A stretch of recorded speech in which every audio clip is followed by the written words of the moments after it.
റെസ്ലിംഗിൽ നിന്നും പ്രചോദനം ഉൾക്കൊണ്ട് മലയാളത്തിലൊരുക്കുന്ന pan Indian wrestling action comedy എൻ്റർടൈനറാണ് Chathapacha ring of rowdies. Arjun Ashokan, Roshan Mathew, Marco എന്ന സിനിമയിൽ വിക്ടർ എന്ന കഥാപാത്രത്തെ അവതരിപ്പിച്ച ഇഷാൻ ഷൗക്കത്ത്, വിശാഖ് നായർ, കാർമൻ എസ് മാത്യു എന്നിവർ പ്രധാന കഥാപാത്രങ്ങളെ അവതരിപ്പിക്കുന്ന സിനിമയുടെ ട്രെയിലർ കഴിഞ്ഞ ആഴ്ച പുറത്തിറങ്ങിയിരുന്നു.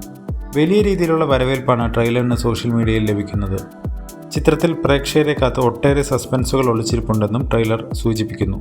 മെഗാസ്റ്റാർ മമ്മൂട്ടി അതിഥിവേഷത്തിലെത്തുന്നുണ്ട് എന്നും റിപ്പോർട്ടുകൾ വരുന്നുണ്ട്. മോഹൻലാലിൻ്റെ അനന്തരവനും ജിത്തു ജോസഫ്, രാജീവ് രവി, മോഹൻലാൽ എന്നിവർക്കൊപ്പം സംവിധാന സഹായിയായും വർക്ക് ചെയ്തിട്ടുള്ള അദ്വൈത് നായരാണ് ഈ ചിത്രം എഴുതി സംവിധാനം ചെയ്യുന്നത്.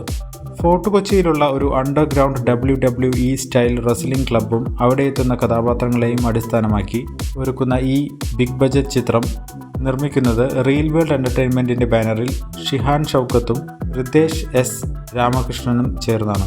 പ്രശസ്ത ബോളിവുഡ് സംഗീത സംവിധായകരായ ശങ്കർ എഹ്സാൻ ലോയ് ടീം ഈ ചിത്രത്തിലൂടെ മലയാളത്തിൽ സംഗീത സംവിധായകരായി അരങ്ങേറ്റം കുറിക്കുകയാണ്. വിനായക് ശശികുമാറാണ് ഈ ചിത്രത്തിലെ ഗാനങ്ങൾക്ക് വരികൾ രചിച്ചിരിക്കുന്നത്. ചിത്രത്തിലെ ഇതുവരെ ഇറങ്ങിയ പാട്ടുകളെല്ലാം സോഷ്യൽ മീഡിയയിൽ ഹിറ്റ് ചാർട്ടിൽ ഇടം നേടിക്കഴിഞ്ഞു. സിനിമയുടെ ഛായാഗ്രഹണം നിർവഹിച്ചിരിക്കുന്നത് ആനന്ദ് സി ചന്ദ്രനാണ്. ആക്ഷൻ രംഗങ്ങൾക്ക് വലിയ പ്രാധാന്യമുള്ള സിനിമയുടെ ആക്ഷൻ കൈകാര്യം ചെയ്തിരിക്കുന്നത് കലൈ കിങ്സൺ. എഡിറ്റിംഗ് നിർവഹിച്ചിരിക്കുന്നത് പ്രവീൺ പ്രഭാകർ. മേക്കപ്പ് റോണക്സ് സേവിയർ. വസ്ത്രാലങ്കാരം മെൽവി. ചിത്രം കേരളത്തിലെ തിയേറ്ററുകളിൽ വിതരണം ചെയ്യുന്നത് ദുൽഖർ സൽമാൻ നേതൃത്വം നൽകുന്ന വേഫെയറർ ഫിലിംസാണ്. ചിത്രം ജനുവരി 22-ന് തിയേറ്ററുകളിലെത്തും. ഇതുപോലുള്ള ഏറ്റവും പുതിയ സിനിമാ വിശേഷങ്ങൾക്കായി ഈ ചാനൽ സബ്സ്ക്രൈബ് ചെയ്യൂ.